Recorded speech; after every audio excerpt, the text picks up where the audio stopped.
हर हर महादेव। पितृपक्ष का आरंभ 8 सितंबर से पितृपक्ष श्राद्ध आरंभ हो रहा है और इस साल यह पहला दिन सोमवार पर पड़ा है। यही बात इसे और भी बड़ा बना देती है। सोमवार शिव का दिन है। शिरोमणि तिथियों में जो दिन शिव के साथ जुड़ता है वह घर परिवार की शांति, जीवन से दुख कष्ट समाप्त करने के लिए सबसे बड़ा और विशेष दिन आज की यह शिव महापुराण की कथा से कान खोलकर सुन ले। सब लोग पितृपक्ष प्रारंभ हो रहा है सबसे पहले और विशेष दिन सोमवार है महाराज। पितृपक्ष के पहले दिन किया जाने वाला यह छोटा सा कार्य, यह छोटा सा उपाय घर का कोई भी एक व्यक्ति करे, लेकिन अवश्य करें। मात्र 11 चावल के दाने, एक तुलसी की लकड़ी का दीपक और छत पर एक कटोरी खीर। याद रखना महाराज, मेरी कई सारी माताएं बहनें उपाय की सामग्री भूल जाती है। फिर से सुनिए, मात्र 11 चावल, एक तुलसी की लकड़ी का दीपक, अपने पितरों के लिए कटोरी खीर। छत पर सबसे पहले दिन 8 सितंबर सोमवार के दिन सबसे पहले हम पितृपक्ष के बारे में जानते हैं। सुनो महाराज, हमारे पूर्वजों का आशीर्वाद हमारे जीवन की बुनियाद है। जब धरती पर हम पैदा होते हैं, हमारे आगे जो राहें खुलती हैं उनके पीछे हमारे पूर्वजों की छाया रहती है।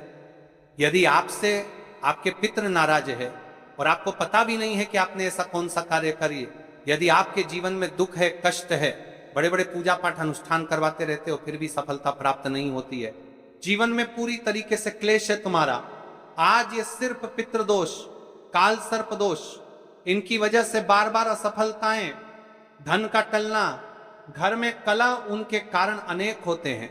इसलिए हम आपसे कह रहे हैं 8 सितंबर सोमवार शिव का दिन और पितृपक्ष प्रारंभ हो रही है। सबसे पहले दिन किया जाने वाला है छोटा सा कार्य, ये छोटा सा उपाय घर की कोई भी माता बहन अवश्य करें, या फिर घर का कोई छोटा सदस्य कोई भी व्यक्ति कर सकता है, लेकिन हर घर यह उपाय अवश्य होना चाहिए। आज की ये शिव महापुराण की कथा से हम आपको बता रहे हैं।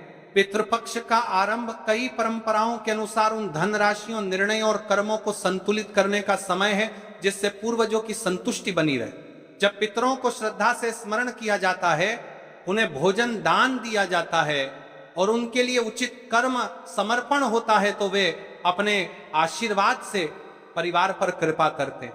यही कारण है कि कल सबसे पहला दिन है। आपसे कोई भी गलती ना हो, कल के दिन किया जाने वाला यह उपाय, सबसे पहले हम उपाय की सामग्री के बारे में जान लेते हैं। महाराज 11 अक्षत चावल के दाने, एक तुलसी की लकड़ी का दीपक और एक कटोरी खीर, मात्र 11 चावल के दाने। इस उपाय को आपको शुभ मंदिर में करना है। ध्यान रहे, इसका विशेष समय है, यानी कि समय करना है, यह हम आपको आगे बताएंगे। सबसे पहले जान लेते हैं एक तुलसी की लकड़ी का दीपक। तुलसी को पवित्र माना जाता है। तुलसी की लकड़ी से बना दीपक शुद्धि, रक्षा और देवी ऊर्जा का संकेत है। यदि आप पितृपक्ष के पहले दिन सोमवार के दिन इस तुलसी की लकड़ी के दीपक को प्रज्वलित करते हैं तो महाराज इससे पितरों को संतुष्टि मिलती है। और हम पहले ही दिन वह उपाय कर रहे हैं जो बड़े बड़े पूजा पाठ का वक्सूपर करके दिन पर नप्रति कर जानने का।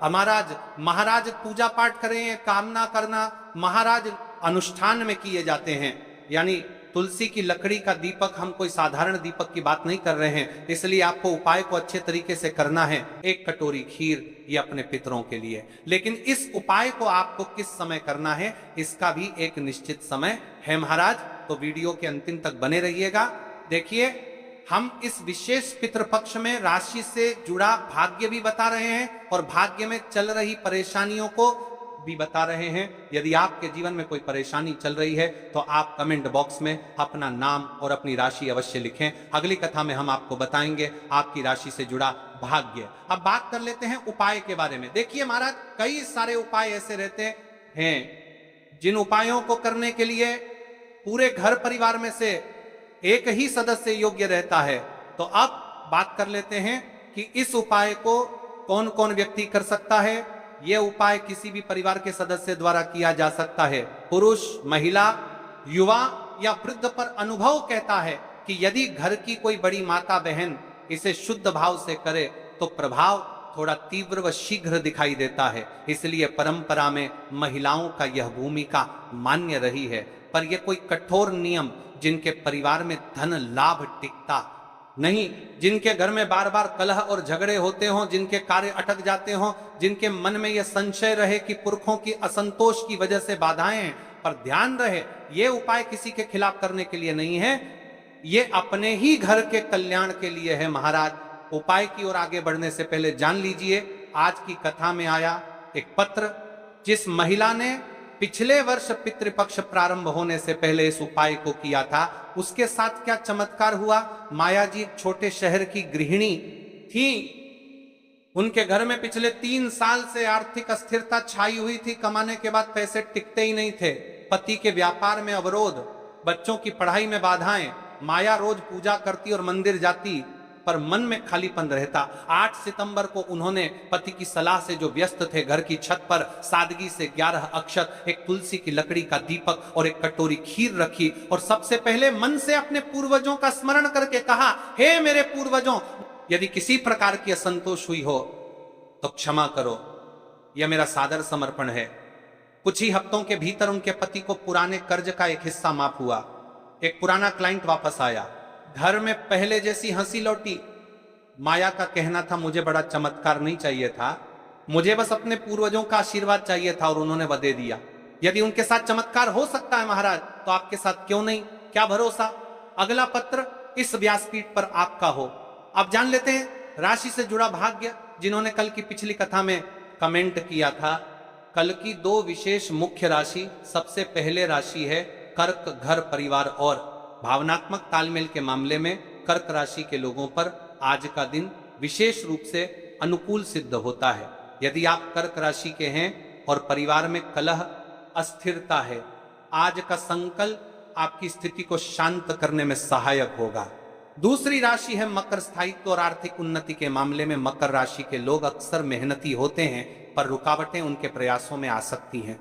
आज का श्राद्ध संकल्प उनकी आर्थिक बाधाओं को कम करने में लाभदायी साबित हो सकता है, परंतु यह उपाय हर राशि के लिए फलदायी है, क्योंकि इसका आधार पितृ आशीर्वाद है, जो सभी पर असर करता है। अब महाराज चलते हैं हम उसे विशेष उपाय की तरफ, जो आपको 8 सितंबर सोमवार के दिन इस पितृपक्ष में करना है। देखिए, हम आपको सारी विशेष बातें बताने वाले हैं, तो वीडियो को स्किप ना करें। तो चलिए महाराज जी, आप चलते हैं उस विशेष उपाय की तरफ, जो आपको कल इस विशेष तिथि पर करना है।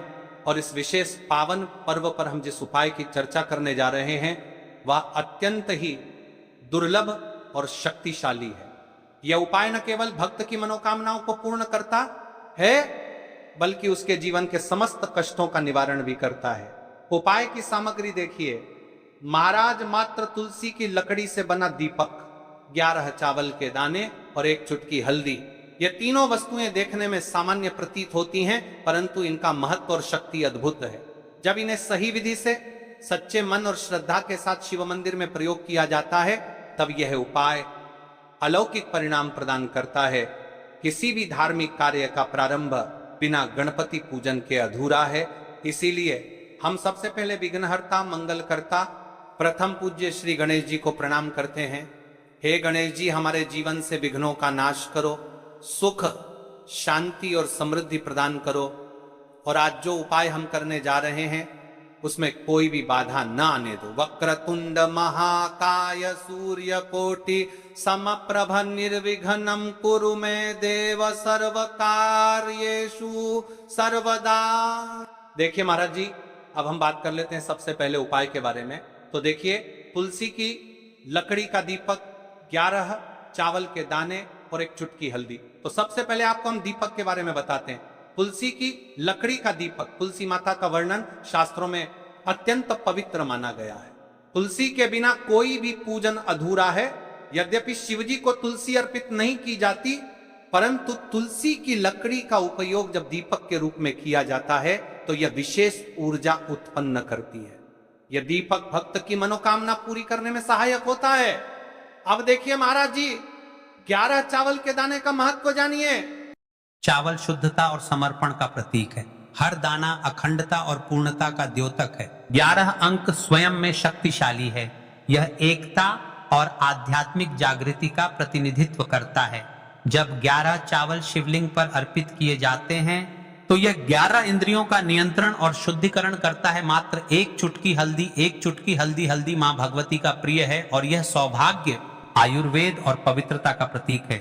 शास्त्रों में कहा गया है कि जहां हल्दी का प्रयोग होता है वहां मां लक्ष्मी का वास होता है।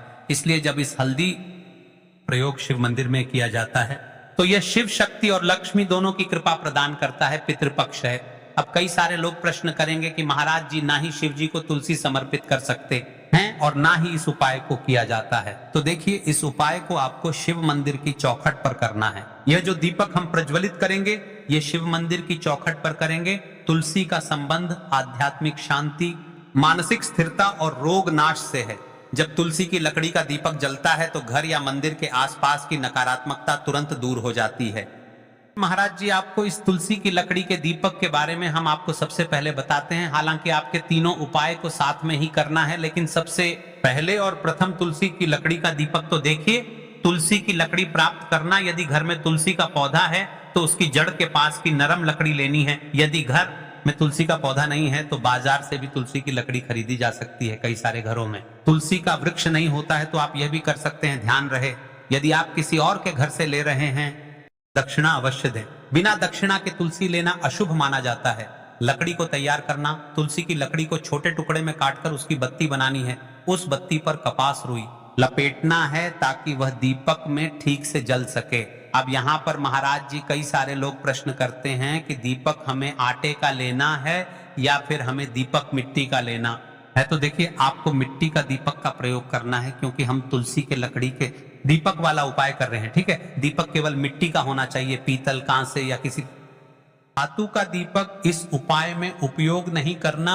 मिट्टी का दीपक धरती तत्व का प्रतिनिधित्व करता है और यह शिव पूजन में सबसे उत्तम माना जाता है। अब देखिए महाराज जी, हमें तेल का किस प्रकार प्रयोग करना है। तो देखिए, तेल का प्रयोग इस दीपक में तिल का तेल या घी का प्रयोग करें। तिल का तेल पापों का नाश करता है और घी समृद्धि व शांति का वास कराता है।